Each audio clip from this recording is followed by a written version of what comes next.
What's up, guys? It's KB. Make sure you subscribe to the Underground Sports Philadelphia YouTube channel. Click the bell icon down below so you don't miss a single video from us. And thanks for tuning in to another video from Underground Sports Philadelphia. Now let's get into it. Philadelphia, baby, you're going to love it. Best sports fans in the world. Actually, the worst, but that's what makes them the best.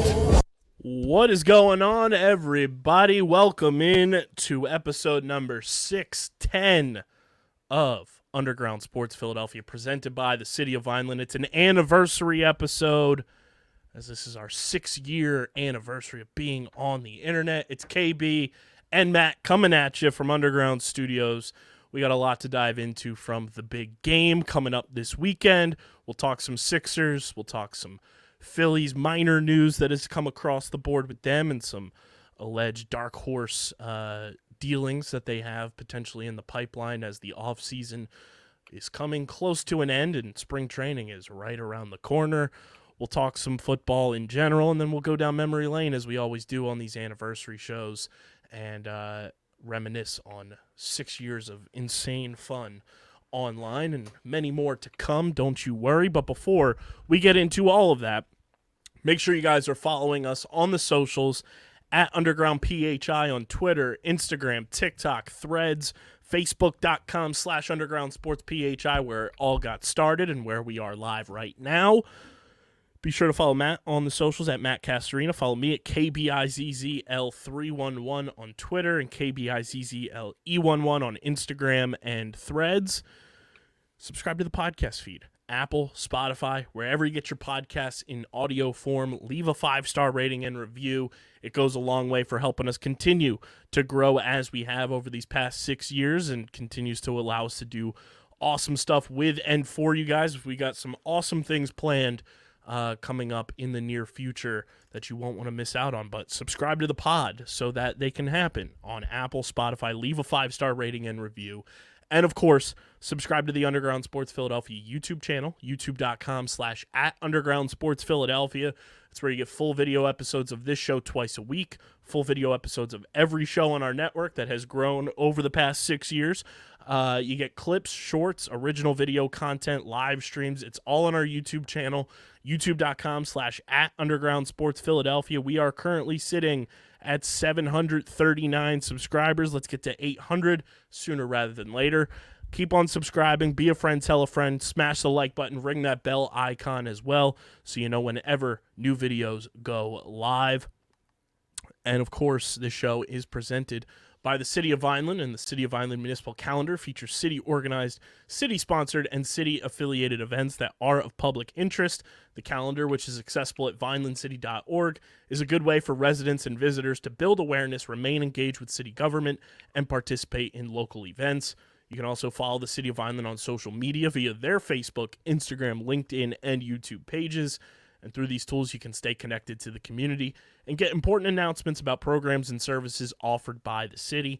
Vineland, New Jersey, where it's always growing season. And big thank you to Security 21 Security Systems and Paul J. Gillespie Incorporated for their continued support of this podcast. Matt, what's going on, brother? It's been a little bit. It has been a little bit, yeah. Been on the IL, but you're back. Good to have you back. And big thank you to Dom for filling in the past couple of Wednesdays. But good to have you back, man. Yeah, I'm old school Sixers upper respiratory infection. Just bringing it back. Gastroenteritis. Yeah, since I figured since we're probably getting the Sixers tanking, maybe it was time to break out some of the old stuff, hit the old books again. Good to see that reevaluated in 2 weeks. Held to its standard, and it was 2 weeks of reevaluation.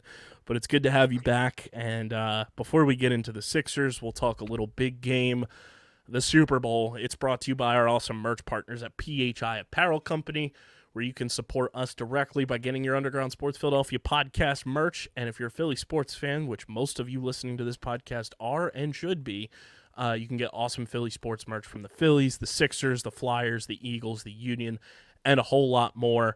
Go to phiapparel.co, fill up your cart, get your Underground Sports Philadelphia podcast merch, get your Top Bins merch, OTB, Get in the Hole, Streamer Season, all of it available at PHI Apparel Co. And when you go to check out, use code Underground for 10% off your merch orders. Most effective and direct way to support us. And when you get your merch, post it, tag us. We'll repost it. We'll share it everywhere on our socials. So it's phiapparel.co and use code Underground for 10% off your order. Big game on deck this weekend. And as you predicted a couple of weeks ago, Matt, it is Chiefs 49ers, just like we all wanted it to be. And it's a repeat of the 2020 Super Bowl, and it feels like one of the most boring build-ups to a Super Bowl in recent memory. It just doesn't even feel like we have the biggest football game of the year on deck in a couple of days, but it is upon us, and it'll be Patrick Mahomes and Brock Purdy. Yeah, it's I think that's right. It doesn't feel like the hype or the excitement is necessarily there. I think part of that is because it's a little bit of a retread. Like we saw these teams play a few years ago, and that Super Bowl wasn't the greatest. I wouldn't say it wasn't a terrible one. We've definitely seen worse, but there's not many like storylines. There's not much between the two teams, and I think a lot of the storylines are like off the field stuff. It's a lot about like Taylor Swift, Travis Kelce, right, and just about Mahomes' like legacy in general. I think has been a lot of this, and maybe some Kyle Shanahan stuff, but yeah, I think in general, not the most exciting build-up. I think it's going to be a great game, though. I think these are two very good teams. It's why I felt it was pretty likely that they can link up in the Super Bowl. And yeah, I am looking forward to it, but it's I have to say, one of the Ravens or Lions making this, I think would have made it more interesting for me. I think because especially you would have gotten some new blood in there. I think that's always a little exciting, but I'm sort of already with Mahomes. I'm sort of in late stage Brady, where I'm like, yeah, like just give him another ring, because then it just helps build his resume, and you can say you got to see the greatest ever, and he's already competing with Tom Brady. He just has to do this for another like 16 years, No and big deal. he's the same as Tom Brady. So, And it is one of those things. I think the new blood would have been great, and it's also like I think people have Chiefs fatigue, especially from this season, and then this whole trope that the 49ers and the 49ers fans have been on since like November of like nobody believes in us, we're underdogs, but every single game that they're saying that in, they're favored by like 7.5 points. Like look up the definition of underdog before you put that out there for everyone to see. I think people are like sick of that, and it's like nobody thinks you're an underdog. Like nobody's underestimating you, and yet you've almost choked away your opportunity to even play in this game multiple weeks in a row, and you've kind of shown your cards that you can be mortal and can be beaten. yeah, I just want to say off the top, I'm picking the Chiefs in this game. I just don't know that I'll ever bet against Patrick Mahomes again. However, I do have a ticket from 2 months ago. I did bet on the 49ers to win the Super Bowl. So I have to hedge that in some way, I guess, or just let it ride. I don't know. Somehow the Chiefs, I think, are still underdogs for this game. I'm sorry. I'm just not doing it anymore. I think Patrick Mahomes for me is just the ultimate tiebreaker and decider, even though I feel like maybe if he lifts it off, it's more common to do this like in the NBA, to like the top 10 players in this series or the top 5 players in this series. I feel like if you do that in this game, I don't know. If you're doing top 10 players, I think the 49ers probably have 7 of them, 8 of them. I think depending on how you want to go, I think the Chiefs' top end talent is maybe not quite what the 49ers is. And maybe the 49ers have a more complete roster and all that. But I just think it's very hard for me to bet against Mahomes. I think he's just shown it so often that whatever it is, we saw it last year in the Super Bowl. He just has a knack of winning. I don't know. Yeah, and I mean, we have a gambling corner segment later on in the show with myself and Stephen McAvoy that we recorded, kind of going over some fun stuff. And Matt and I, as we always do leading into this game, look at the fun props and favorite bets and everything. But you'll hear this in the gambling corner. And Steve has this ticket placed that he placed months ago. Apparently, Oz Perlman, the mentalist guy, he has been on a streak of predicting the correct score of the Super Bowl. And when the Jets were on Hard Knocks this year, Mecole Hardman was the guy that O's like pulled up from the meeting room from the Jets and basically said, you know, the Jets are in the Super Bowl. Who do you see who do you see you facing off against? And he said the 49ers, and now Mecole Hardman obviously was traded from the Jets to the Chiefs, and the final score that was predicted during that video that got put out was 31-20. So Steve has like a 7,500 to 1 ticket on the correct score based on O's Perlman. So that's also going to be very fun watching him freak out over the final score there. But I don't know. O's Perlman he has a weird way of figuring things out. It's better than any other method most people will use. You might as well. You might as well ride. just listen. We talked about before the Thanksgiving game that the Lions were like 0-14 on, I think it was wax and gibbous moons. Yeah. I don't know. Like you gotta trust the science. I think that's all you can really do there.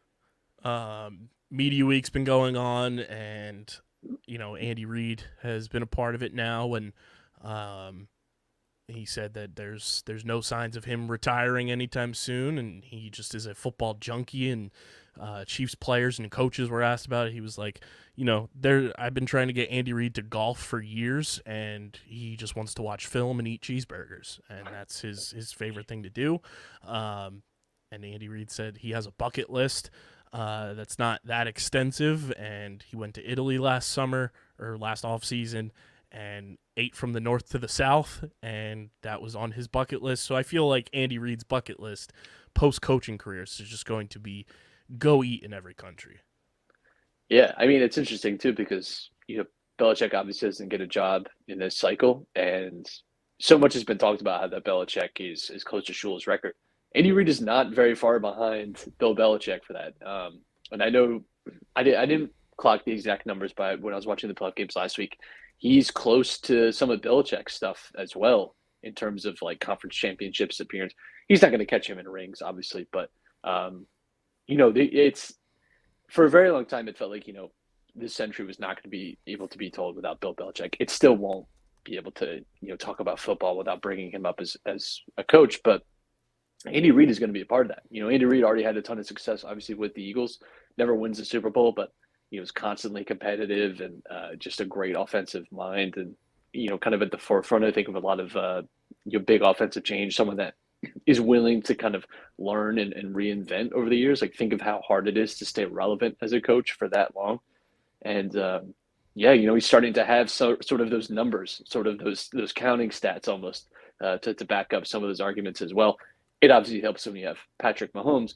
But, you could also say that he helped develop Patrick Mahomes too, like there's a little bit of chicken or egg there too, I think. So I think there's a lot to be said there, and his legacy and what it would mean for him to get a third ring now. You're really talking about rarefied air if you get into that range. Yeah, I mean, Andy Reid all time, he's fourth on the all-time wins list for coaches behind Don Shula, George Halas, Bill Belichick, and then it's Andy Reid. He passed Tom Landry this year for fourth all-time. He's at 258. Belichick's at 302. And he's not retiring anytime soon. I mean, there's a real shot that the next couple of years, if Belichick doesn't coach in the NFL again, which could happen. I mean, Belichick's 72, I think. Mm-hmm. Andy could pass Belichick and then be well on his way to surpassing George Halas and Don Shula, and he's only 2 wins away in a Chiefs jacket from tying the amount of wins he had in an Eagles jacket. Yeah, I mean, it's listen, like if he stays with the Chiefs, right? I think a healthy Patrick Mahomes season, your floor I think is 10 wins. I think he's that good, and he can make up for so much ground that even in a bad year, as long as he's healthy, I think 10 wins is probably the lowest you can end up with, maybe 9 if the division, gets better over the years. But you do 5 years and you're getting minimum 10 wins a year into that. I don't know, I have to imagine too, though, it is like a lot of stress. Like, I can't imagine what the last 5-6 years have been now, in terms of just going late into the season. Obviously the pressure and expectations change so much. So maybe, it's nice to go out on a high. I think if you ask Bill Belichick, would he have maybe rather retired after 2018 or, something like maybe yeah, maybe he would have. Maybe it's easier and better to go out on top sometimes. Maybe it would have been better if Tom Brady wins the Super Bowl in Tampa and is like, yeah, I'm good actually. I did everything I needed to do. I think it's easy to say in hindsight, but maybe that's something to consider in the moment more. When you're thinking about, do I really want to do another year, another 3 years of this?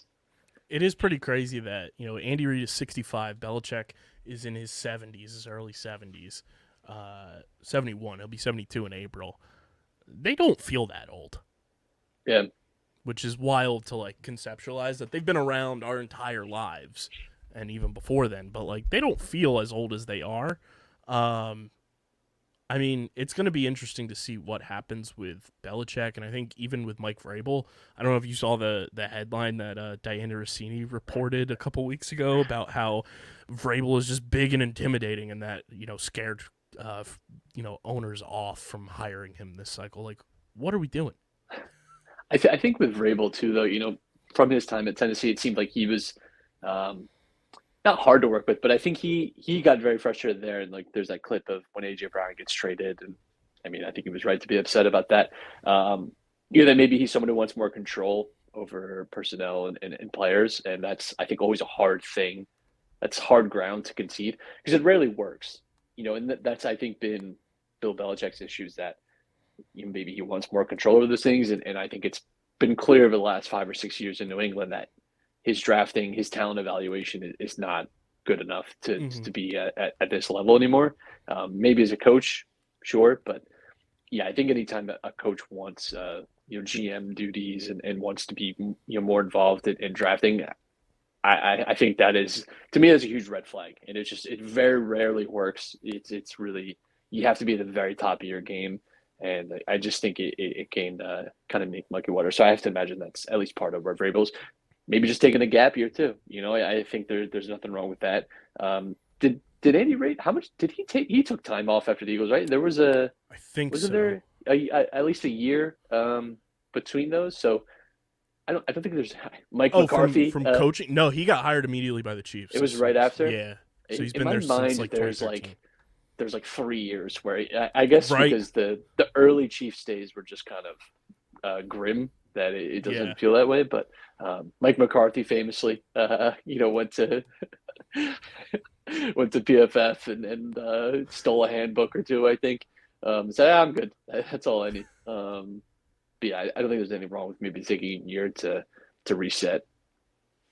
Yeah, I mean, and looking at just the trajectory that the Chiefs are on, and obviously it's cool for us too. This is now 3 straight years that somebody from our hometown is playing in the big game, and Isaiah Pacheco has a chance to go back to back in the first 2 years of his career.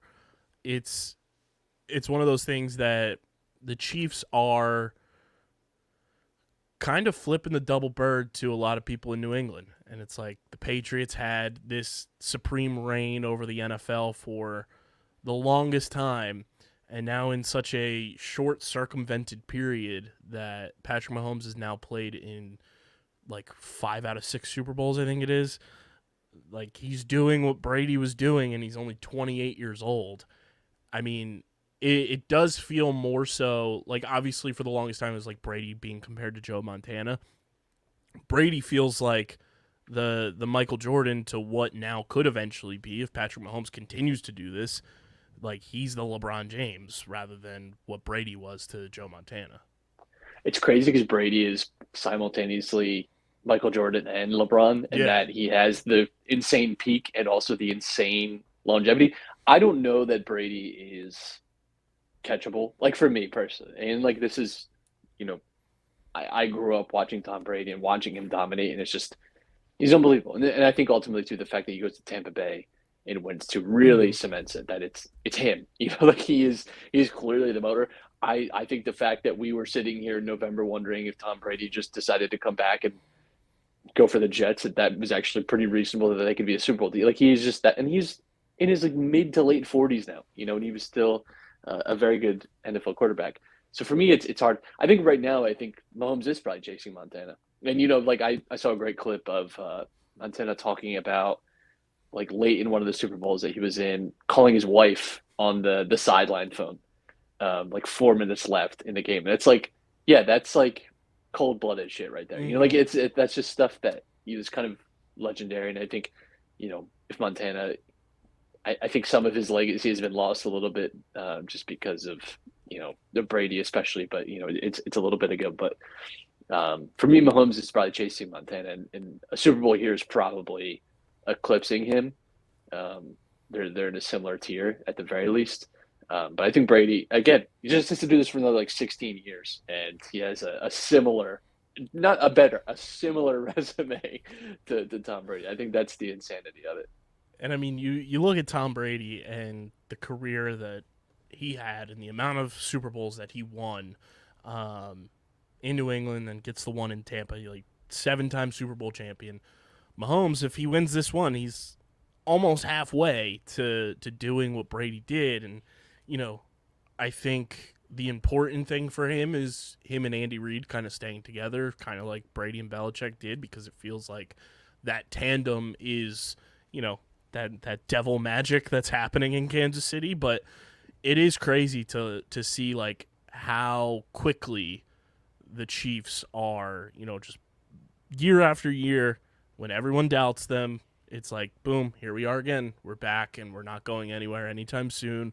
And it is funny how they're just kind of like almost instantaneously, you go from the Patriots dynasty to now, if the Chiefs win this, there's the big argument that they are the next dynasty.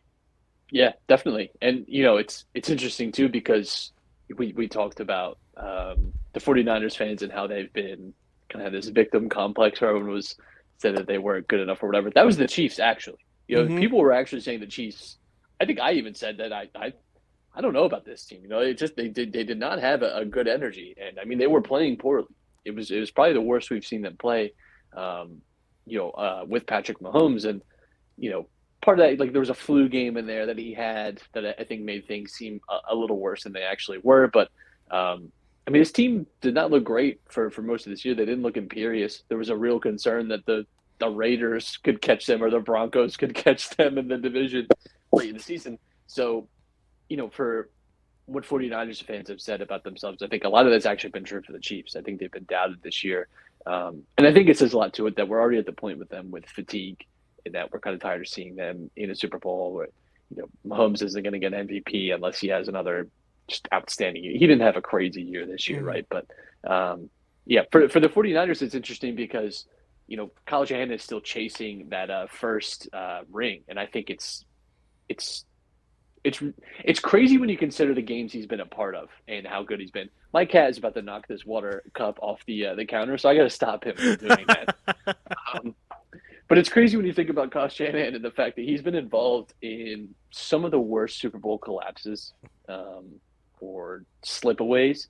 Even this Chiefs 49ers Super Bowl from a few years ago, I watched the highlights.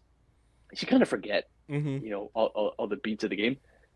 The 49ers had this game. Like it was, and the ESPN win percentage, I think, was like 95% at a point in that game. I mean, that's a pretty significant slip away. Obviously, Kyle Shanahan is part of that Falcons team, which blows the 28-3 lead. But just in general, like he's been a guy that I think has been a little tortured, and for as good as he is, as impactful as he is, someone that just has not gotten over that hill. So it's a huge chance for him, and obviously San Francisco, really storied team, but have not had that success, in this century really all that much. A lot of that is it's kind of similar to the Bulls in some ways, right? If you think about it. Is this for? I've seen a lot of people talking about this with San Francisco, and it kind of rings true because now like they're gonna have to make a decision on Brock Purdy more than likely after this season, if not next year. But you probably want to get ahead of it or behind it one way or another. This feels like if it doesn't happen this year for them, it's not going to happen with this iteration of the 49ers. They have devil magic with the cap work and what John Lynch does. So I won't count them out.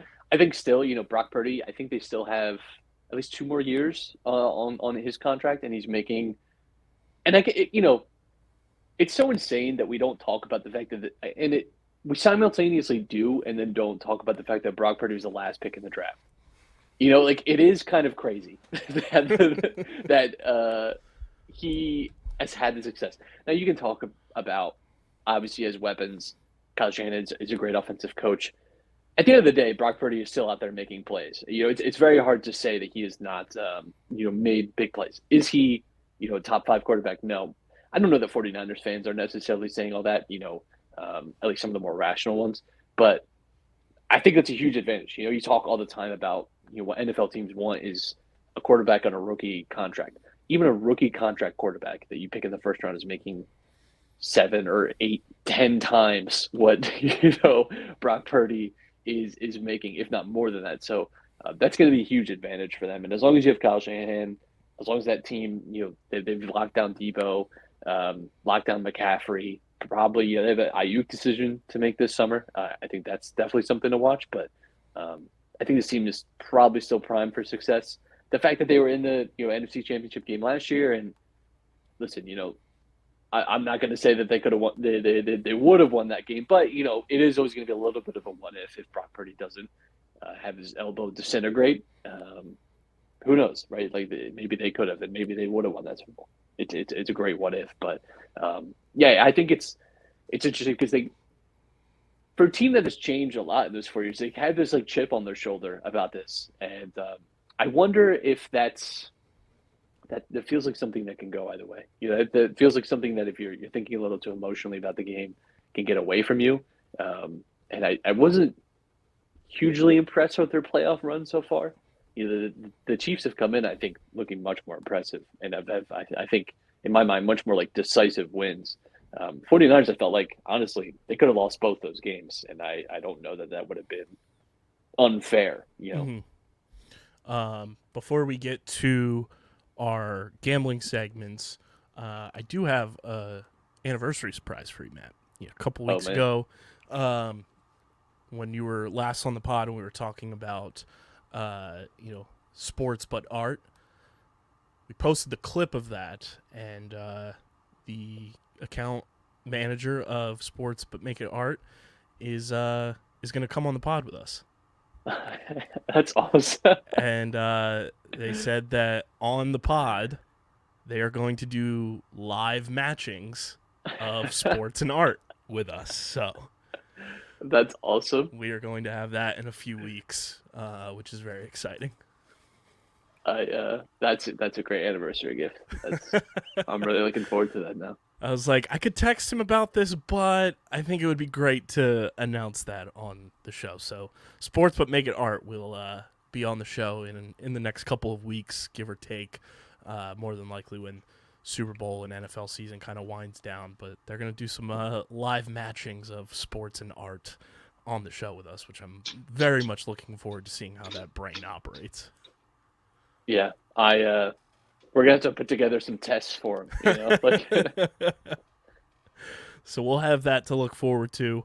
Obviously, we'll have our gambling segment with myself and Stephen McAvoy, but there's some bets, Matt, that I think are interesting, that make way too much sense not to make this week. And this segment is brought to you by our pals over at Kenwood Beer. It's beer money, but Super Bowl big game edition. Kenwood Beer, the official beer partner of Underground Sports Philadelphia. It's a refreshing light beer, just 4.1% ABV, only 120 calories, just 8 grams of carbs. Go to kenwoodbeer.com and use the Kenny Finder to see who's got Kenwood Beer on tap in the Philadelphia, Pittsburgh, New Jersey, and Maryland areas. You can also get it at your local liquor store in those markets. Check out their storefront as well. They got awesome pint glasses, great apparel. It's kenwoodbeer.com. Must be 21 or older to do so. And, of course, please drink responsibly. I mean, right now, the smartest thing, like we've said, you don't bet against Patrick Mahomes. The Chiefs are +2 right now. It's -118, so it's pretty close to almost even money. And you're getting them on the money line at +102.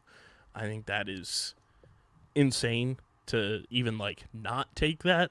But I did see one of my favorite props. It's a defensive prop, and I know it's always tough to kind of gauge how that's going to go, but this guy has been on a mission since he re-signed his contract. He held out for a game, came back.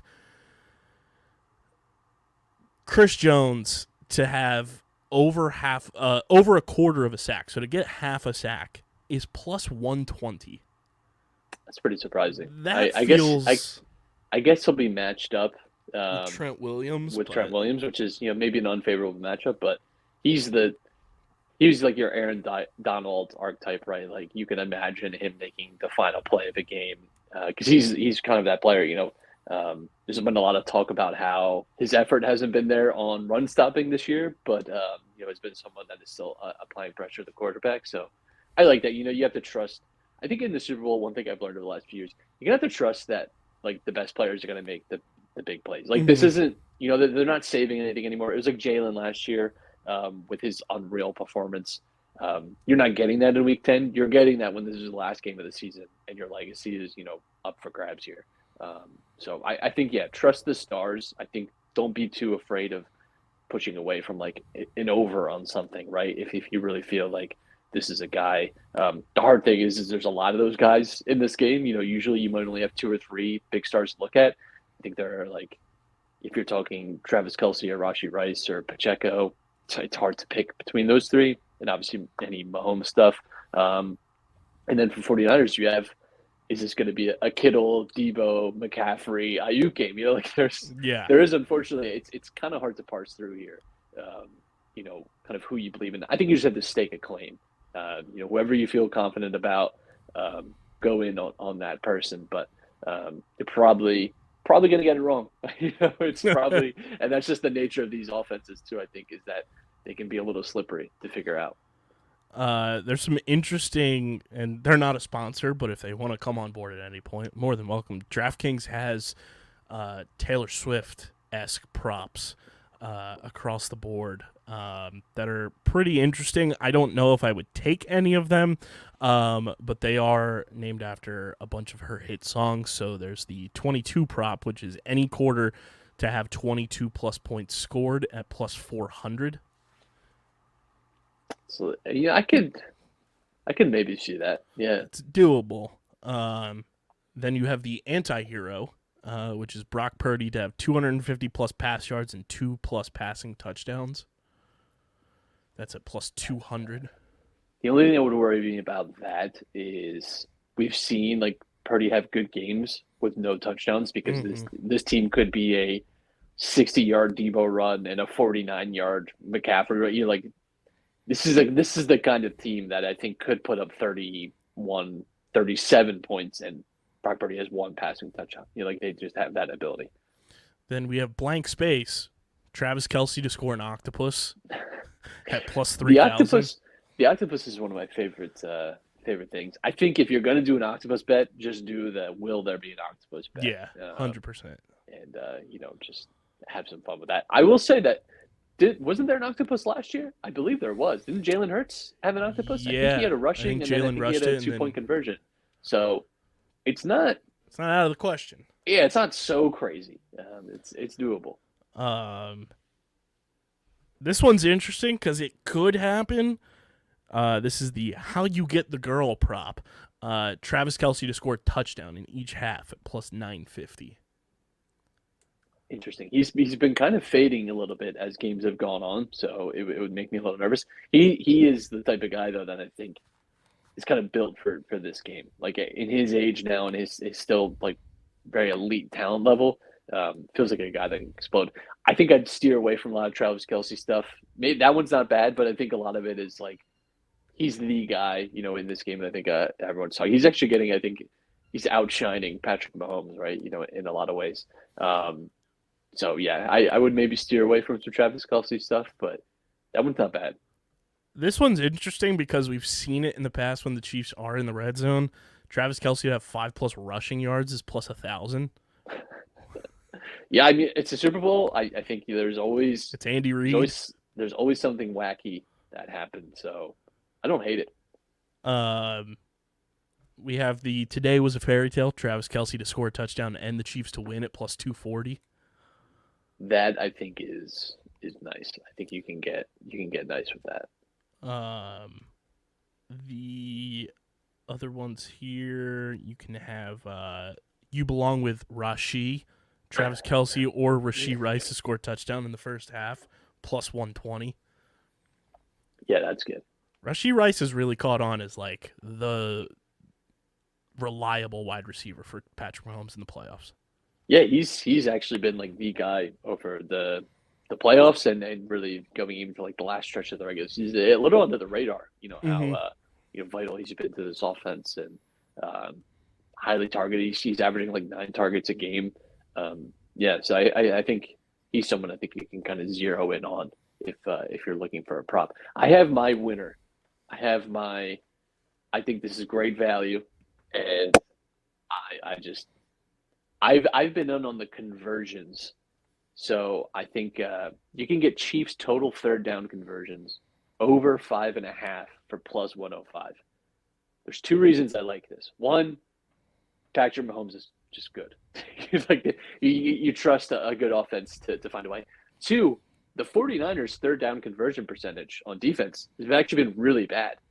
In the regular season, they were not a great regular season team. Over the playoffs, they're allowing a 55% conversion rate.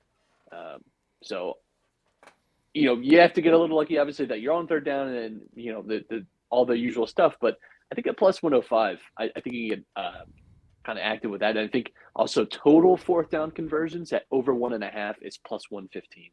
I like that. I just think it's the Super Bowl. Yeah. It's weird because Andy Reid and Kyle Shanahan can both be aggressive yet also very timid. Like we've seen them take conservative approaches, but I think you could see. It's not too crazy to me to imagine that there's 2 fourth down conversions here. Yeah, I like that a lot. That's though they're like 2 of the most, along with Dan Campbell and at some points Nick Sirianni, like in the top 5 of fuck it, we're going for it on fourth down. Like it makes sense to do it. I'm also looking here. This season I kind of got on it. I had some hits, I had some misses. The kicking points prop is very interesting. You can almost get it at like even money. Harrison Butker over 2.5 kicking points. I kind of like that. Yeah, I could see that. It's at minus 105. And then Jake Moody is over under 2.5. He's had some misses throughout the season and in the postseason, so I think you could like flip that either way. But I like Harrison Butker over 2.5 kicking points. Yeah, I could. Yeah, they've been fine with letting him. This is a dome game as well, which I think is important to mention. So, it's less likely that you're going to have misses just because a lot of times misses are like more environmental factors rather than maybe something like pressure or something like that. So yeah, I like those. You kind of, I think, have to move on the margins a little bit with some of the prop stuff because a lot of like the over receptions and stuff I think gets juiced a little bit, but you can, I think, find value if you're willing to go off the beaten path a little bit. There's some fun stuff too. You can go in on like the gross punt yardage for this Super Bowl. If you want to get in on the special teams, you can also get in on total punts for each team and combined. Over 7.5 punts is at plus 110. Could be something, if the defenses step up the way that they have. You could see that a bunch. And then the over-under line set for each team is 3.5 total punts. It's about minus 140 for the Chiefs and minus 110 for the 49ers. It's interesting because it is the Super Bowl, and like as much as you look for the big players to make plays, a lot of times too you see teams kind of can tense up and don't play to the standards early on in the game, and then as the game goes on and transpires, you start to see them kind of click a little more, and then that's when the big plays happen. But early on, you could see some punts and those kind of cash for you.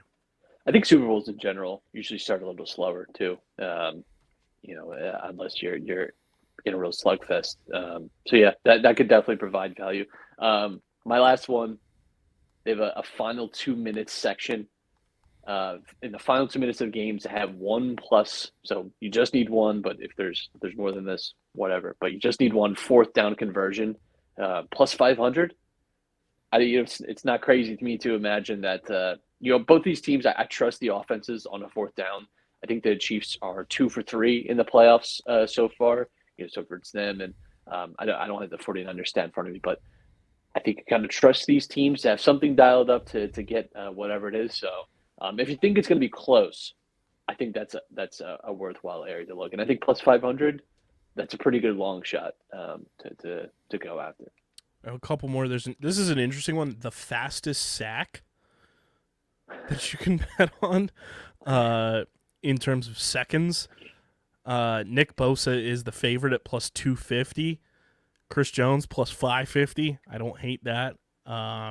George Karlaftis is plus 450.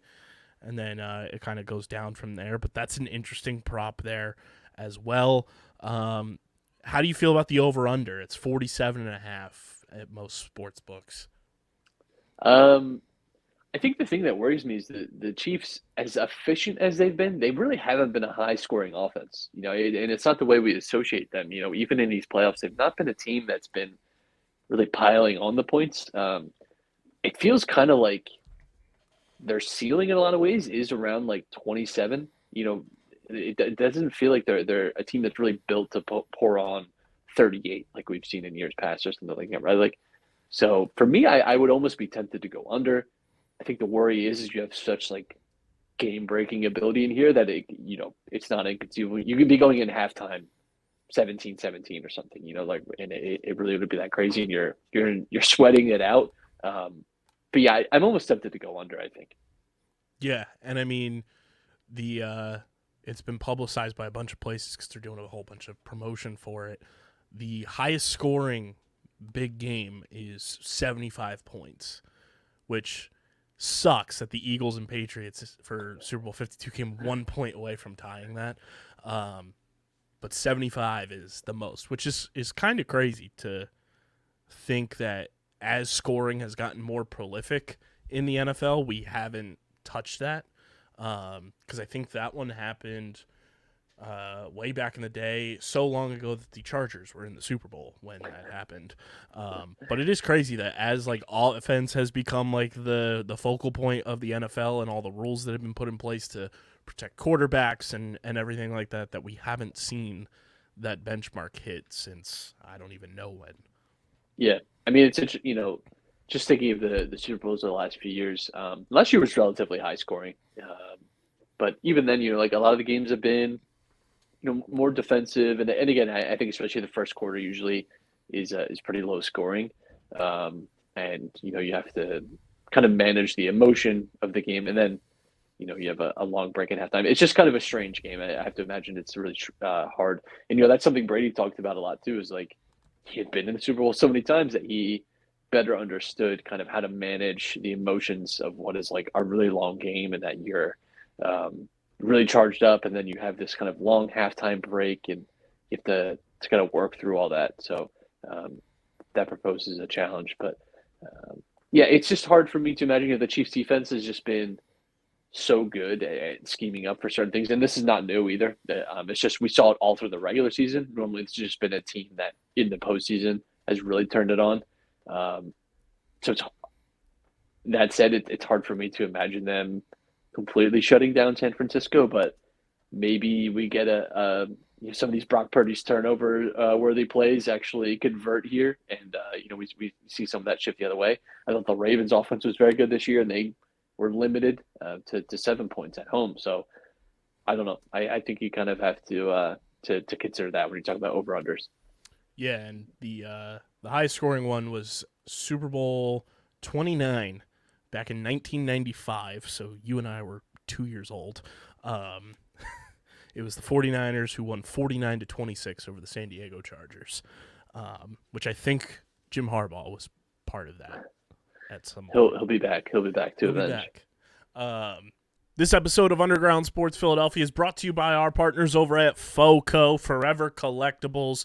Guys, they came on board with us when you saw me wearing the Phillies overalls during the postseason this past year.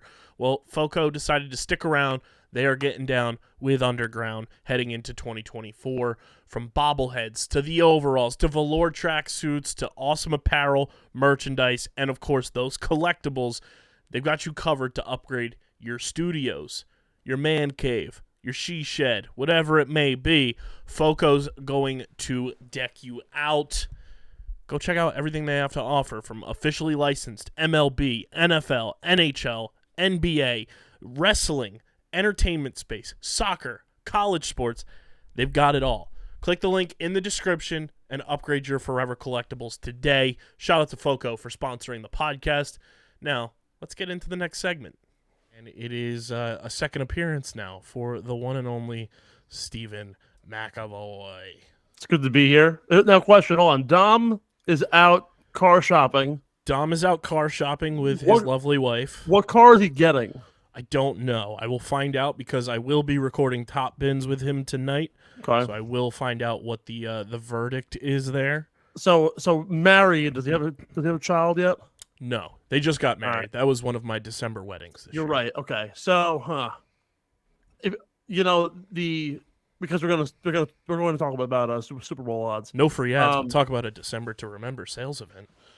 So that's the funny part. Like I'm going to wind up talking about betting at some point during the segment.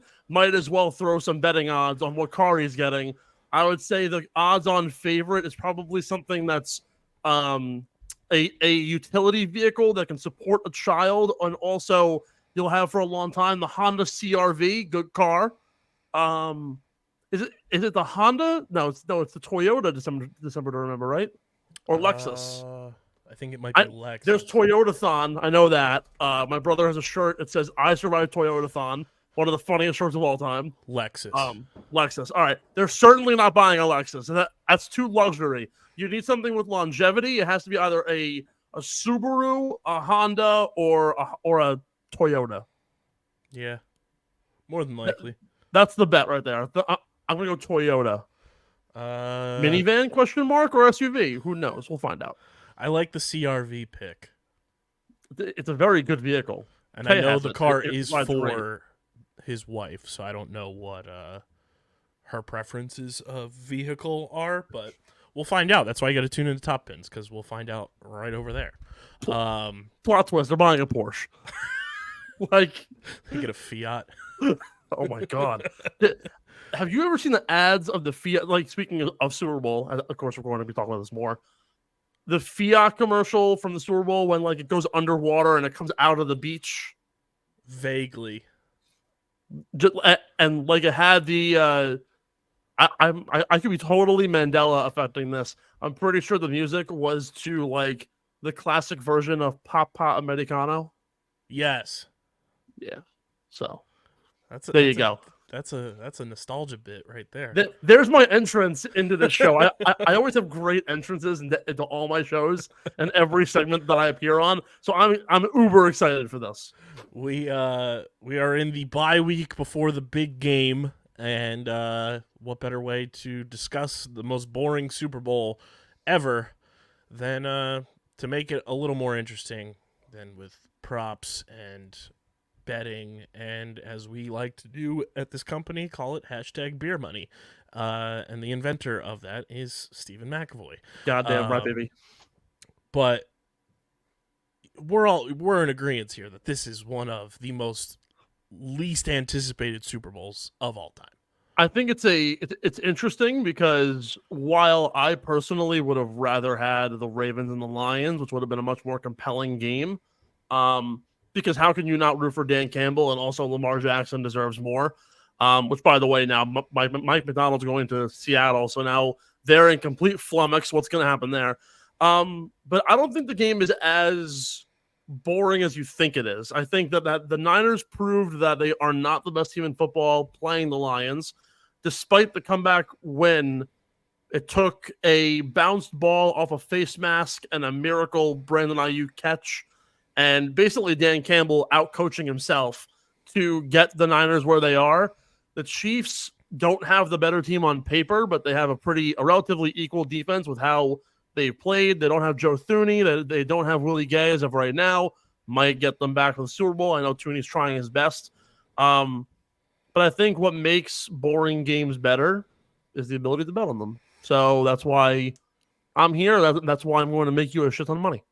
Yeah, we talked about it a little bit on the episode that came out earlier this week, and we were Pat Pitts and I were sifting through like Super Bowls of recent history and just like which one is like more boring, and it boiled down to that Patriots Rams 13-3 game that was Of course, just a snooze fest. But I think this game is being viewed as boring by a lot of people because a majority of NFL fans have Chiefs fatigue, and more specifically like Patrick Mahomes fatigue already. And nobody likes the 49ers because they're like that entitled kid that feels like they deserve everything, and they don't stop crying about it until they get it.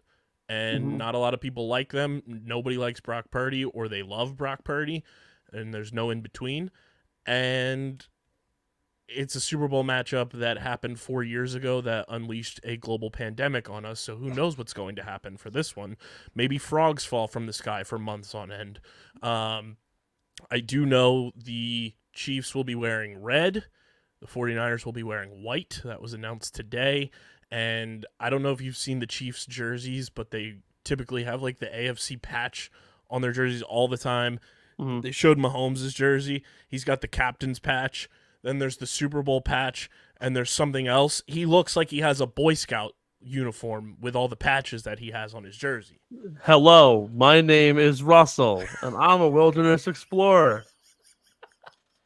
Hi, my name's Patrick. Hi, my name's Patrick. Hi ho, my name is Patrick.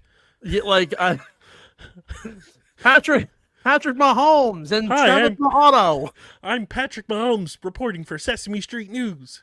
Oh, Jesus Christ. By the way, shout out to a friend of mine, Christina Vitas, who's the voice of Elmo all over social media. This woman is a rock star. She's blowing up on the Today Show for being the social media face of Elmo, and she does a great job. So shout out to her quickly before we dig into the weeds here. The one tweet about Elmo, though, that made me laugh, somebody quote tweeted the Elmo tweet from yesterday when he was holding his stuffed friend, whose name is Baby David, by the way, which is absolutely hilarious. Somebody quote tweeted and said, "Damn, Elmo told us all to seek therapy." Dude, I saw the tweet because Elmo had tweeted out, "Hey, Elmo checking in. How's everyone doing?" And I believe it was, oh god, I forget who it was. It was somebody on the Ravens tweeted out, "Feel like shit." I think my favorite quote tweet of the "How's everyone doing" was, "Elmo, we down bad. Wire 100K or Dorothy gets it," and it was like a sniper scope on his goldfish. Oh my god, that poor damn goldfish, dude. Elmo's the GOAT, though. If there's one Sesame Street character that can get the boot and I won't care, it's Oscar the Grouch. I'm sorry. But Bert and Ernie are elite. You can't leave out Bert and Ernie. Elmo's my GOAT, and Grover's underappreciated. Grover is very underappreciated. The Asian guy who's been there for 80,000 years, who lives on Sesame Street, also a G. Anyway, so back to the game, right? I think a lot of people do have the Kansas City Chiefs deja vu over again. But also, I appreciate it for what it is, because Patrick Mahomes is the first quarterback to have reached 5 AFC Championship games before the age of 28. He's the first quarterback to be in 4 Super Bowls before the age of 28. He's right now, you can argue, a top 5 quarterback ever, and he still has 10 more years possibly in his league to go or more. So honestly, appreciate it for what it is. I think on the other side of things, he also has more playoff wins than Peyton Manning in his entire career already. Yeah, at the end of the day, the guy Patrick Mahomes is 18-3 in his playoff career. The guy's amassed a full regular season schedule in the playoffs. He lost twice to Tom Brady and once to Joe Burrow, and that's it. And I'll be honest with you, the 2 losses to Tom Brady, it's like LeBron James losing to Jordan one-on-one. Mm-hmm. Whatever.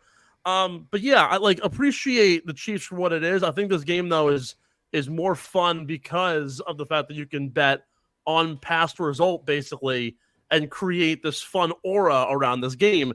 So in terms of getting into our hashtag beer money, which, by the way, is the greatest invention that I ever had on this show, there's a lot of funny things popping up on sports books all over with different betting odds. First of all, I want to point one thing out. How in the hell do most sports books have the Niners as the favorite in this game? Blows my mind. I was talking to John. We're playing Fortnite, ironically, last night. And I go, is it sus that like they're favored? And he goes, yeah, like why? I think it was Bovada, the offshore sports book they had the hypotheticals going into the AFC and NFC title games, and it was if the Chiefs and Niners played, the Chiefs were the favorite. But now it's swapped almost. So the offshore books didn't even have the Niners listed at the spot. Yet every sports book you go to, FanDuel, DraftKings, MGM, Caesars, they're all listing the Chiefs as the dog, which, by the way, just straight up on the money line at plus 110 is already a home run to me. I think the Chiefs win this game. Spoiler alert. How much they win it by, I don't know. It could be a field goal. It could be a touchdown. But there are three things in life that I've realized you can never not bet on in Super Bowls. It's one quarterback's rushing yards, which, by the way, is going to be Mahomes. One running back to score multiple times. That's Christian McCaffrey. And some big name on the D-line is getting a clutch sack, probably going to be Chris Jones. So those are the three plays that I'm throwing out there to start off with. But again, like you had said, 4 years ago we had this matchup, which, by the way, did the Chiefs wear red in that one too? Yes, they did. Okay, so it's repeating itself full blown. And I saw a stat, I forget since what year, but like the team that wears their like primary color has like 3 wins in the Super. I think they're like 3-11 in the last 14 Super Bowls or something. Yes, like teams who wear white tend to win. Shout out to the New York Giants for those. You know who one of those 3 wins was? Shout out to Big Dick Nick Foles, baby. Hell yeah, that Super Bowl, I had explosive diarrhea from really bad buffalo chicken dip, and I have always become scared of it. So a certain sports book in blue actually has a lot of Super Bowl specials that you could bet based on previous result. So some of them are like the Niners to score 0 points in the fourth quarter plus 380. That's a fun one. Didn't do that in 2020. Let's see, Debo to have a receiving and rushing touchdown, just like back in 2020. That's plus 3,000. Super Bowl record, any player to record 216 plus receiving yards, probably won't happen, but something to keep in mind. And then, of course, you have the other fun props. Non-quarterback to throw a touchdown. Either quarterback to catch their own pass. Someone made a lot of money on Lamar last week. That's plus 5,000. An offensive lineman to score a touchdown. Maybe you do a little Philly special, but with the offensive lineman, always a plausibility. But some of the plays that I think is actually really fun. Also, by the way, this is another play that I was looking at, and I hate to bring up conspiracies. So the Chiefs won in 2020, 31-20. For those of you who watched Hard Knocks, and I will tell you that I put $5 on this bet this morning. So this past year on Hard Knocks was the New York Jets. And Oz Perlman, the mentalist, I did see this, is on the show, and he brings up Mecole Hardman, who is now a Kansas City Chief at the time in New York Jet. He goes, look, the Jets are going to win the Super Bowl. Who are they going to play in the Super Bowl? He goes, 49ers. Okay. What's the score that you have in your head? He writes down the Oz, writes down the score. He goes, Mecole, what's the score going to be of the Super Bowl? He goes, Jets 31, 49ers 21. And he turns around and he has the card 31-21. He guessed exactly what he thought it would be. Mecole Hardman, now a member of the Kansas City Chiefs. I was like, wait a minute. Something here is weird. Oz Perlman has been right multiple times in betting and guessing the correct score of the Super Bowl. This is the first time it happens, though, that the team that he guessed it with is not the team that the player was on at the time. I will say I put down $10 at plus 7,500 to see a 31-21 Chiefs Super Bowl win, and I will proudly cash that ticket and put it right towards my student loan debt immediately when it hits. It's pretty good. So, pretty good in the words of Larry David. Oh, that's fantastic. One thing I'm looking at right now that is probably my favorite just conjured up parlay because it seems to happen all of the time, which me saying this means it's not going to happen. The touchdown scorer prop. Yes. You have 3 of the most prominent anytime touchdown scorers in the NFL playing in this game. I feel like it's a smart move to parlay anytime touchdown Christian McCaffrey, Isaiah Pacheco, Travis Kelce. I like the only one that's shaky to me is Kelce, but I have a feeling if the NFL is as rigged as it is, according to some people, that Travis Kelce will score and they will immediately put Taylor Swift on the board. So that's a plausibility. If I was to adjust it a little bit, I would actually take out Kelce and I would instead input probably Deebo Samuel. Despite the rib injury, I do think that Deebo is a big time factor in this offense. If he's limited by any means, George Kittle will then get more of the reception. But clearly, we saw it in the AFC title game that Deebo was without a hitch despite the rib injury. So I do like Deebo. If you want to dig around for some beer and pizza money on a complete crazy long shot to score, Jerick McKinnon always scores in the Super Bowl. That's something that I really like in terms of a random player managing to find his way into the end zone. Trying to find who else I can find here that we can dig on. That would be a fun touchdown scorer. McCaffrey to score multiple is actually a really good play too. Oh, also the biggest name that I'm totally missing, and also happens to be one of the top 4 on the board. So obviously, if you look at most books, it's McCaffrey, Pacheco, and then Travis Kelce are the top 3 odds getters. But the guy who's in 4th is the one who I'm really interested in. It's the guy who's had the most receiving yards on the Chiefs offense throughout the playoffs and in the last 4 weeks of the year, and it's Rashee Rice. For those of you in fantasy who are lucky enough to get Rashee Rice in the 17th round like me, congratulations, you have an all-star on your hands. But also, to have Rashee Rice be a focal point in this offense, I will be taking his yards over 100%. I think Rashee Rice has an opportunity to not only score once, maybe twice in this game, has a lot of skill, has a lot of ability. I think he's a really good play. By the way, I totally lied to you. Jerick McKinnon isn't even on the Chiefs anymore. I meant Clyde Edwards-Helaire. Yes.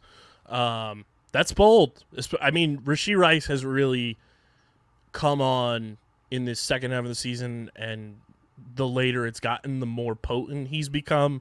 So I don't hate that whatsoever. I don't know if you've seen this, Steve, but it made me chuckle. I don't know. I forget who it was, but somebody posted that they were just mass DMing every member of the Kansas City Chiefs, wondering what color Gatorade was going to be in the coolers. I hate the Gatorade color props. I've bet every year, and I always lose. I think the one play that so here's a little fun thing about the Gatorade colors. If you don't know, there's like 5 different Gatorade jugs that are on the sidelines, and they're all different colors. So no one even knows which one Willie Gay is going to pick up when he douses Andy Reid for the umpteenth time. So I honestly wouldn't even bet it. I want to, one of the fun props that you can find on some like offshore books and some other like crazy ones that I really enjoy. Shout out to, and I'm giving a lot of shout outs today. One of my old college professors, Barry Sachs, unfortunately passed away last year. I'll never forget this. He passed away probably the week before the Super Bowl. A few days after my birthday had passed, he had called me, and we're going back and forth. And he was at the end, and he goes, "Hey, I know a guy who's at the Super Bowl who is doing like production for TV," and he said. He gave me Rihanna's first and last song, and he said, bet these, and the anthem goes on the over. He gave me an 8-leg parlay that cashed between Rihanna's set list, the over on the anthem, and then 4 legs from halftime line, 2 receiving lines, and like an anytime touchdown, and it cashed. And I was like, oh my God, like angel from above, this man in his grave just gave me the bet of a lifetime. So that's insane. I am going out on a limb. I don't know any of this information because, unfortunately, I do not have the inside scoop. But part of me is very open to thinking Usher's first song bet might be a very fun one, too. Last song could be very fun. I'm telling you right now, his last song will not. I think his first song might be "Oh My God," a little classic from when I was growing up. I think it has to be the last one, right? I think is going to come in the middle because that, to me at least, feels like the prime opportunity to call out and bring out any of his featured artists. Bro, just bring out Lil Jon. Lil Jon, Ludacris, who has been all over these State Farm commercials. Who else is a State Farm sponsored athlete? Patrick Mahomes. Ludacris is also going on tour this summer. I feel like it's almost a lock that Ludacris is going to appear during and perform with Usher. But that's going to be one of the most electric performances because is one of the most timeless songs ever. That song came out in 2004 and is still played in clubs. It's still played at proms, weddings, you name it. You hear you get on the dance floor. That's going to take the entire stadium down. I'm stoked for Usher. That song turns 20 years old this year? Yep. It's insane. We're old, man. We're old. Yeah. But I feel like is the prime, like right in the middle, and then that's when the guest appearances start flowing, and you get some fun stuff there. I could be wrong here. Does Usher have any songs with Justin Timberlake? I don't think so, but I like where you're going with this. Actually, JT, tonight's his birthday as we record here on a Wednesday, the 31st. He's having a free show in Manhattan, which I signed up for tickets and I didn't get them. But JT is in fact going back on tour now. Tickets are insane for that show, by the way. JT will be fun. I mean, Pitbull would be hilarious. Pitbull, the greatest poet since Mark Twain. But I think like if you could find bets on those are all really fun. I would avoid the Gatorade bets. Anything else though? I mean, how are we feeling on the coin flip? Tails never fails. That's how I always approach it. I bet it last year and I nailed that one. Country artists always go over on the anthem. Rock and pop artists always go under, unless your name is Fergie. And I mean that's really everything that I have. I don't know if you have any other questions for me in terms of what else you could bet on. Oh, by the way, people have books. By the way, Travis Kelce is not proposing to Taylor Swift after he wins the Super Bowl. She has a show in Tokyo the night before. She probably will be able to get back in time, but I'm just letting you guys know she'll be asleep by halftime in the suite, and Donna's going to be putting the pillow under her. Actually, she may have the custom designed is it Christina Juszczyk pillow. Yeah. I'm curious on the over-under time that Taylor's private jet will take to get her to Vegas from Tokyo. Well, the fun part about this is that actually, obviously you're going from Japan to Las Vegas, so it's actually easier for you to operate. So you're only going over the Pacific. I just stumbled upon a very fun prop that I feel like I'm going to responsibly hammer. You mean irresponsibly hammer? Chris Jones to record a sack. Oh, easy money. Plus 108 on a certain blue sports book. That's easy. That feels like a certified lock because Chris Jones' entire contract he signed with the Chiefs to get him out of holding out was so incentive-laced. He's a man on a mission. He's going to want to get after Brock Purdy.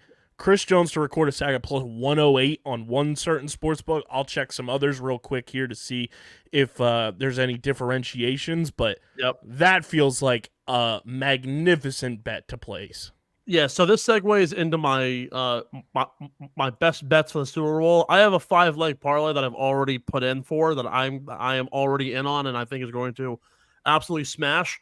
It's very, very, very Chiefs oriented because you already know that I'm taking them 31-21 to win. For those of you that are intrigued, I have Rashee Rice over 67.5 receiving yards. He has nailed that in almost every game in the playoffs, and in the last 5 weeks of the year is the number one receiver. I like Patrick Mahomes rushing yards over 25.5. He cleared this in every single game during the playoffs this year and in the last 3 playoff games he's played prior to this go around. He has nailed that one. The Chris Jones prop at Jones to record a sack plus 108. I have it And even also- better for you for Chris Jones on a certain green sports book. Chris Jones to have over 1/4 of a sack plus 110. That's great. That's even I better love that because too. he could get a half a sack and you're good. I would even say if you can find a way to parlay a Nick Bosa sack and a Chris Jones sack, I think both of them are really, really valuable. Also, don't be afraid, particularly with the 49ers. If you go with Eric Armstead up the middle, you might be able to actually swing pretty well, particularly if Joe Thuney is out. That's a play for me. Eric Armstead over 1/4 of a sack on a green sports book plus 154. I love it. I'm all in on that. Passing touchdowns, I think, is a really fun play here. Brock Purdy has thrown for 2 or more passing touchdowns in every game he has played in over the last, I think, like 8 games. I don't know. I'll have to dig a little deeper into who I go with here, but Purdy's minus 110, Mahomes is minus 140, each for 2 touchdowns. I will tell you this right now. I think McCaffrey is going to have two rushing touchdowns at the least. He might have 1 and 1, but realistically, if the Niners are going to have to come from behind, they're going to have to chuck the ball around. Purdy 2 touchdowns, match it up with Ayuk and Debo, I think is a pretty fun play. But I'm 100% going to be hammering, like we were saying earlier, the touchdown market. McCaffrey touchdown, possibly McCaffrey 2 touchdowns. I love Pacheco in short yardage situations. Shout out to the city of Vineland. And I am riding a Rashee Rice touchdown this go around. Maybe the first touchdown, too, of the Super Bowl.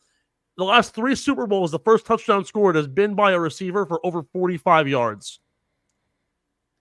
Good knowledge right there. Yeah, I like the running back parlay for sure of McCaffrey and Pacheco to score touchdowns. And then you can kind of take your pick if you want to do it with Travis Kelce or Rashee Rice to make it even bigger. I love the Chris Jones sack prop. I think that might be the best prop of the entire Super Bowl. Tails never fails. And I think the defensive props are going to be the most fun in this Super Bowl. I have one more for you. So pizza and beer money touchdown prop. Shout out to Nick Costos for this one. There's one guy, actually, I think he might be the most tenured person on the Niners staff, who in short yardage situations has not had a lot of touchdowns this year, but will in fact get usage for an anytime touchdown plus 1,400, as well as his receiving prop of he literally isn't even listed on here. That's how low he's being rated. But it's usually in like the 10-ish range. Kyle Juszczyk, always leveraged in Super Bowls, and his lines always hit. If his receiving line, if you can find it, is like less than 10 yards, I would smash it. And also in a short yardage situation, if they know they're going to McCaffrey and they're on the 1 yard line, might just slam it in with Juszczyk instead. I think that's also a fun one too. So those are all the plays that I'll be looking at. I'll be posting more on my own personal Twitter throughout the week as I learn more. But once again, guys, like I'm saying, the Chiefs 31 and the Niners 21 is on a blue sportsbook, running it up for it's plus 150. It's 150,000 to 1. Sorry, 15,000 to 1. My bad. So use that knowledge as you will. Yeah, I like that a lot. And I'm sure like Steve did last year for March Madness, which Steve, it's not far away. It's not far away from one of the best times of the year. I told everybody on the last episode, go into work, request off March 21st and March 22nd. Do it now so you're good to go. I already have my tickets booked for the Barclays Center for that first round, and I will be belligerently drunk and gambling my ass off. Probably with my boy Mafia Tom, who will be absolutely goners that weekend. So yeah, schedule off, and I'm sure like we did for March Madness last year a few times, Steve will have a video on the socials for his best bets for the big game. Steve, appreciate you hopping on, and we'll do it again. Be sure to subscribe to Get in the Hole. We have a very fun plethora of content coming out over the next couple of weeks, so you don't want to miss out on that. And you're the best. Let me also note, thank God March Madness does not fall on St. Patrick's Day. That was one of the worst days of my life. I was way too drunk. I went to a Rangers Islanders game. I got plastered betting Caitlin Clark overs in a bar in the middle of Manhattan. Then watched the Rangers lose 4-1 against the Islanders. Ugh. Thank you for having me Selection on, Sunday man. does fall on St. Patrick's Day. I'm fine with that. I will get drunk and cheer for the Huskies. They're the early pick. I also think the hilarious part of this big game coming up, because it is on CBS, the Nickelodeon broadcast blows the traditional broadcast out of the water with who's going to be on it. It's absurd. Yeah, I love that we're getting the Nickelodeon that we're getting it an MVP for this game. Yes. So it's going to be led by Nate Burleson, who I think is phenomenal on television. But you're also going to get SpongeBob, Patrick, Sandy Cheeks. I believe Dora the Explorer is part of the broadcast as well, along with Noah Eagle doing play-by-play. Larry the Lobster is going to be doing live commentary, and there's going to be the junior broadcasters as well that they have from Nickelodeon, so the younger, broadcast partners there to help the kids understand the game. But it is funny that, looking at it, I would rather listen to Noah Eagle and Nate Burleson and SpongeBob and Patrick than Tony Romo. Yeah, it's weird the fall from grace Tony Romo's had in a lot of people's hearts. I still like him personally, but I know that he's been kind of the subject of a lot of ire, which is strange because everyone could not say enough about how great he is, and now people are doing that with Greg Olson, who's seemingly going to have to step down because of Brady, which sucks. It's going to be hilarious if Brady's awful at commentating. It's also weird that Brady has that contract and obviously had it before, but he's also a minority owner of the Raiders now. Yeah. So it's very weird that he's also going to be in the broadcast game along with owning a team. Yeah, he's going to be calling a Raiders game. He's like, well, I'll just head down at halftime, have a chat, maybe cut a few checks, and maybe I'll just throw the pads on, just figure it out. Yeah, the overall vibe of this one, though, it feels on the levels of no hype, similar to the Patriots-Rams, but after that game was played. Yeah, I mean, that was one of the most deflating Super Bowls I've ever seen. Yeah, 100%. And I mean, it is weird that it's just kind of been flat and stagnant, and nobody really has built. And I guess it does have to do in part with it being a repeat matchup, so close in proximity to when the first time it happened. But it does feel like a very lame duck Super Bowl, especially since happening in Vegas. It feels like that would have been built up a lot more, and it feels like it's just kind of fallen flat. Yeah, I'm not a big Usher. Usher's fine. I like Usher, but even the halftime show just feels like, yeah, all right. Usher kind of fits for this Super Bowl. It's like, yeah, this is fine. This is good. Okay, that's cool. Nothing too sensational. How many guest appearances do we think we get from Usher? Yeah, I feel like they've gone guest heavy over the last few years. I would say upwards of 3. I don't know who specifically, but yeah, I think because Usher has always been someone too that I think is kind of known for either being featured or bringing on features. So yeah, maybe how about a Neo? If we get Neo out there or something, that would be that'd be quite the connection. But yeah, my guesses were Lil Jon and Ludacris, obviously for yeah, and Ludacris has been all over these State Farm commercials, and Patrick Mahomes is the face of State Farm now, so that made sense to me. And then he was just at the NHL All-Star game, and we know they have a pretty close relationship, Justin Bieber. Yeah, Bieber would be interesting. My wife texted me in all caps, Kiki Palmer. Um, she she really felt like we needed to include that. Um, yeah, that'd be interesting. If Kiki Palmer showed up. I definitely think Usher will have some guests. Yeah. I think you kind of have to now. It's weird because they used to do like a mashup. They used to Mhm. do like a band with like a musician or something, and now it's just sort of it feels like they get outside the weekend. Yeah. I don't remember Lady. I don't think Lady Gaga had guests, did she? I I don't think, think and I so. don't believe Rihanna did. No. But I Which know was there was kind of surprising. the ensemble one in LA. You had like Dre and Snoop, um, Eminem, Eminem. 50 There's Cent a showed up upside down. there was a female singer too that I think Um, popped up in there. There was who quite a was few that I think ended up involved in that. So I think Usher's kind of an ensemble guy. So I think we'll end up with some guests on stage. Yeah, I think I feel like Lil Jon is like the lock of the century, especially since it's in Vegas. Lil Jon would be great. Oh, it's Mary J. Blige for Mary J. Blige. the 2022 Super Bowl.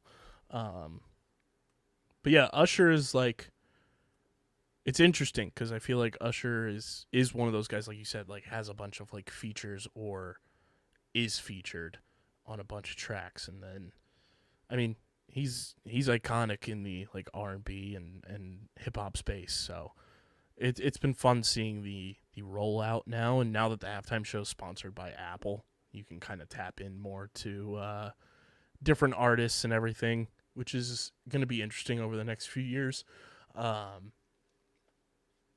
I feel like I was looking at this too. The next couple Super Bowls next year's in New Orleans, and then it's back to back in California. Can we get a little variety? They do not do. I think they really are into the warm weather stuff. We had the Minneapolis one, and then that's the one special in our hearts. But And I Alshon think was in like, "This general, shit is terrible." I think they like not having the risk of weather and knowing that they can do like outside, Yeah. fan zones and stuff. And yeah, it only makes sense. Not that I want like Jerry World to have it, but it is weird that we haven't had that push yet. Well, there was right when it opened, they had a Super Bowl there, right? I Um, think so. I want to say like '07, I think was in Dallas. Speaking of, I mean, we should at least mention that Dallas ends up getting snubbed for the World Cup final, and it is ultimately going to be at MetLife, which is hilarious because it is really an awful place. Yeah. It is not a place becoming of hosting one of the world's biggest sports events. But yeah, shout out to Dallas for losing their bid. Yeah, they had the one Super Bowl in 2011. 2011. So it was like 2 years after they opened Jerry World, which it's like, I feel like Jerry would have been full throttle in trying to have as many as possible at his great establishment down there in Jerry World. You gotta love him. You I gotta also love love that his passion. FIFA's not calling MetLife. They're just calling it New Jersey, New York. So it's weird actually, and I don't know if it's necessarily because of this. There's a weird thing with FIFA and certain sponsorships for stadiums. So I know Bayern Munich Stadium is the Allianz Stadium. When they talk about it in like official correspondence, so they don't refer to as that. So I don't know if there's like it's something to do with that, but yeah, I like that New Jersey, rightfully, I should add, has elbowed its way Yes. into the New York, New Jersey stuff. I have to imagine it must be so jarring as someone not from America to be like, "What is New York, New Jersey? What is what is that? What kind of partition state are we talking about here?" I love it. I saw a tweet too. It said, "Finally, the Italians are going to have home field advantage in the World Cup final like never before." I mean, really, they really might. Yeah, I mean, we talked about it a little bit off pod that like it made too much sense for it to be there, just in terms of airport proximities and navigation wise. And when we saw the Pompliano report about it being in Dallas, we were like, this just doesn't add up whatsoever in terms of just like maneuverability down there. Dallas, for as big a city as it is, it's almost impossible to travel around, and the nearest airport is nowhere close to Jerry World. Yeah, I mean, think of how far a flight just from here to Dallas is, right? Like, New York, New Jersey is much more manageable for, especially a lot of people coming in from Europe, but even a lot of people from like South America, right? Like it's a huge global draw, and I think New York is especially, or even Newark, which is really close to the stadium, are just way more manageable. It's cool, and obviously Philly's going to have a knockout game on July 4th.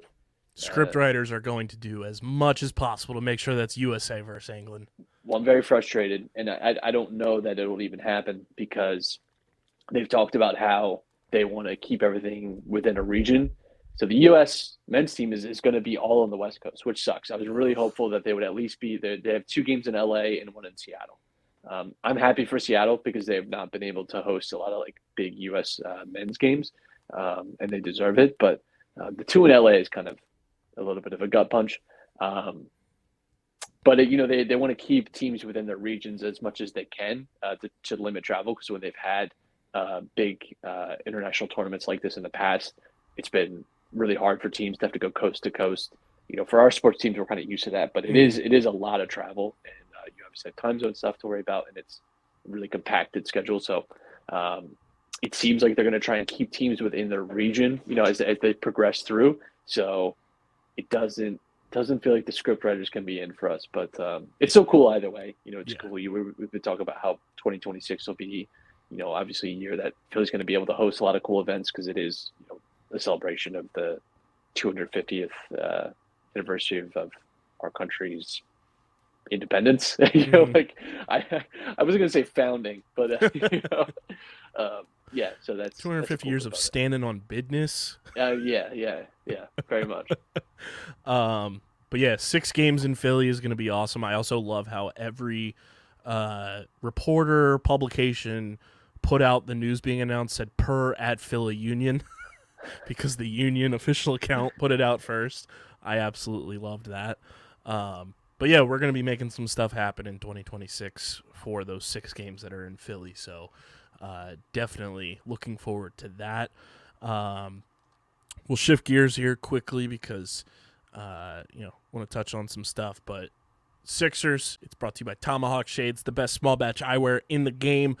From the awesome sunglasses to the blue light glasses, ski goggles, and prescription lenses, they've got you covered for a fraction of the price of the big eyewear companies and an even better quality than those companies. They've been rocking with us for years now. Go to TomahawkShades.com, check out everything they have to offer, or download the Tomahawk Shades app in the App Store or Google Play. And when you go to checkout, use code USP for 25% off your order from Tomahawk Shades. It's TomahawkShades.com, or download the app in the App Store or Google Play Store and use code USP at checkout for 25% off your order. Matt, you saw this coming a mile away. Joel Embiid out for an undisclosed amount of time. The Sixers have free-falled in the standings, and it's looking grim for the basketball team. Yeah, it's looking grim for anyone who got their hopes up. I did try telling everyone all year to just not put your faith in this team. He's done for an indeterminate amount of time. He's done for the season. He had a procedure. He had surgery. He had a torn meniscus. He had a loose meniscus flap. He tore his meniscus. Again.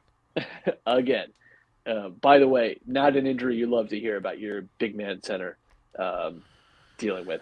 So, I'm in on just embracing the free fall, trade Tobias at the deadline tomorrow, and try and get something back, and just pack it in for next year. That's what we were doing anyway. Let's be realistic. At least they're going to spare us the pain of trying to convince ourselves that the embarrassment of going up against a Doc Rivers Milwaukee Bucks in the second round and losing to them. So I kind of appreciate this approach. It's like it's almost growth in a way, if you think about it, because they're so used to letting us down deep into the playoffs, or sort of deep into the playoffs, halfway through them, that they're like, actually, you can just take April off. You can check out in early April, and don't worry, it's over, it's done, it's quick, it's clean, and no more worries. But obviously, the long-term implications of this could be massive. Again, it's just not a great injury. The fact that he's had this problem and requires surgery, always a little sketchy. I think for long-term health, I would obviously love to not see him rushed back. It just sucks because it does obviously really eliminate his chance. It was already going to be hard for him to make the cutoff and at least have a shot at MVP. He was having a great season. It's really unfortunate, and Sucks for we'll see what Maxey happens. too. Yeah, absolutely. And it's weird too because kind of overshadows him, becoming an all-star and what a great year he's had.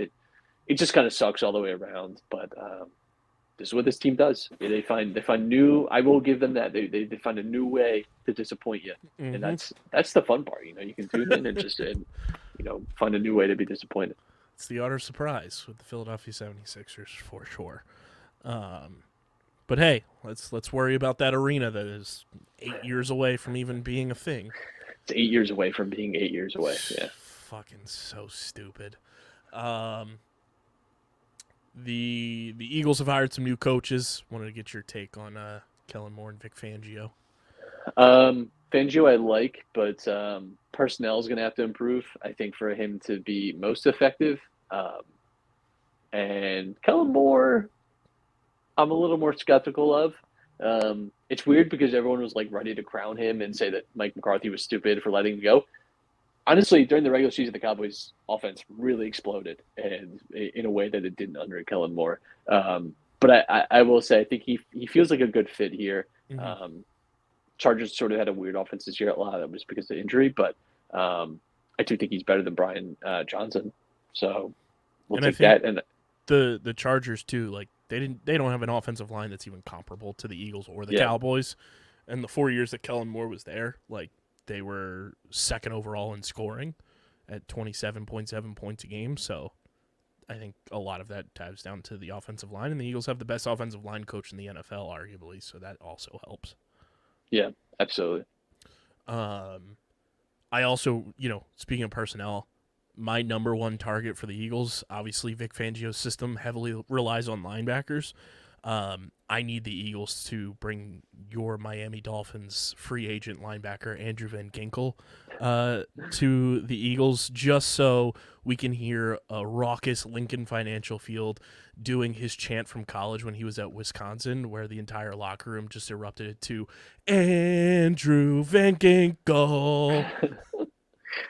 Great name, too. Great name. And might not be a Dolphin because they obviously have some cap concerns to think about, but yeah. Also, the Eagles playing Week 1 Friday night football in Brazil next year.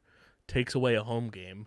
Not a lot of people. Which may also be against the Dolphins. The Dolphins have exclusive rights to Brazil marketing. I learned this season. Interesting. When they talk about expanding markets, teams can submit to be it's how the Chiefs have become Germany's team. So the Dolphins apparently are Brazil's sort of unofficial team, but it might be I would imagine, just reading the tea leaves, that might be an Eagles-Dolphins game again. So yeah, because I know with this expansion to globalize the game, teams have been assigned different markets, and I know the Eagles were in Brazil as well with that group. Miami and Brazil makes too much sense. Ton of sense. And I think the Eagles are also New Zealand, which also makes a ton of sense, especially with the connection with Jordan Mailata. But yeah, takes away a home game. Friday night football to start the year is also interesting, since we got our first taste of that. I guess the NFL with the Black Friday game was hey, get ready. You're going to get Friday night NFL sooner than you think. So that's on its way. And it looks like we're on our way back to cable, Matt, because ESPN, Fox Sports, and Warner Brothers struck a deal to package their sports rights together. How do we end up back here? Who could have seen that coming? That's shocking. Unbelievable. But yeah, other than that, we've been doing this podcast for 6 years to the day. Pretty crazy to just sit back and look at all of the absolute insane things we've been able to accomplish, where we just kind of came together as four friends and was let's change the way that sports are talked about. We're fans. We want to hear fans talk about sports the way that we do. And we've grown this from one show to 6 shows that have had wide ranges of success. And it all stemmed from a backup quarterback taking us to the promised land against Tom Brady, nonetheless. So one day we will have to have Nick Foles on this show to have it really come full circle. But, what are some things over the last 6 years that we've done, Matt, that have kind of stood out to you? Well, one, I think the tremendous growth in quality. Always fun to look back at the first episode and just how would a film market it itself as real guerrilla style sort of production. But yeah, it's been a lot of fun. It makes you kind of appreciate the teams and the sport in a different way. When you have to think about them a little more, a little not in a negative way, but a little less passionately, right? You have to kind of think about them more realistically and kind of see through some of the blinders. It's hard to do that, especially when the Sixers just kick you in the gut every year. And we've obviously it's been a crazy era in Philly sports in general. In terms of off the field stuff and some of the success. It hasn't brought us a championship yet during our actual time. Three shots at one though. Yeah, maybe more to come. But it's definitely been one of the, I think a great time, I think, to be talking about Philly sports because of how good they've been and interesting they've been. Yeah, and I mean, some of the stuff we've been able to do, like we're a credentialed media outlet with major sports leagues. We've had NFL, NBA, MLB players on as guests, Super Bowl champions on as guests. Mike Scott wished you a happy birthday, which was that's definitely up there for me. Big dog right there. Speaking of which, he just won a championship last summer playing in the Puerto Rico Basketball League. So shout out to Mike Scott, still hooping. I mean, we got to be in the green room at the TLA, like not even a year into doing this, which like I look back at that and it's like, how the fuck did we do that? Shout out to the Arkells. Yeah. That was crazy. That was a fun day. That was fun too because when you so one of their famous songs, obviously Leather Jacket, and I always find this funny. I think about this because in the song he says like I said hang tight, and you texted him because we needed to be let into the venue, and he texted you hang tight. I was like, oh, so he really did write that. That is, yeah. So I always think about that. Max is the best. Yeah. I saw the Arkells this past September. They were at the TLA, oddly enough, and anytime I go see them, I'm just in the crowd. I always look at their bass player Nick. He just recognizes me every time, and we always do the subtle like bro head nod and recognize each other. So that's been a ton of fun, and the Arkells being part of this journey is awesome. Especially talking to them after the Kawhi shot was just a wonderful time. Yeah, it's been a weird time for both Toronto and Philadelphia. We should have known Nick Nurse. All around. We should have known Nick Nurse was a good coach when they embraced him. Yeah. Yep. And I mean, from being credentialed with the Wings to the PLL, and at one point we had Philadelphia Union credentials and the world shut down. So that was fun. We got, and I think that's one of the true testaments that I always look back on, and just like us being as successful as we have been, and even though we're barely scratching the surface of what we're capable of as an independent media outlet, like the fact that we survived a global pandemic talking about sports when no sports were going on is like that's a feather in the cap for us. Yeah. It was a wild time. I remember when NBA games were on at like 11 a.m. on early August morning. Watching NBA players fish in the pond in Disney World. Yeah, we'll never get times like that again, hopefully. And I mean, just the stuff we've been able to do. We've traveled a ton and shot content in a bunch of different places, and now we're having companies like reach out to us to come and shoot content at their establishments and everything. And companies partnering with us, and I mean to have like our home city be our presenting sponsor almost a year ago to the day they got on board with us is pretty crazy.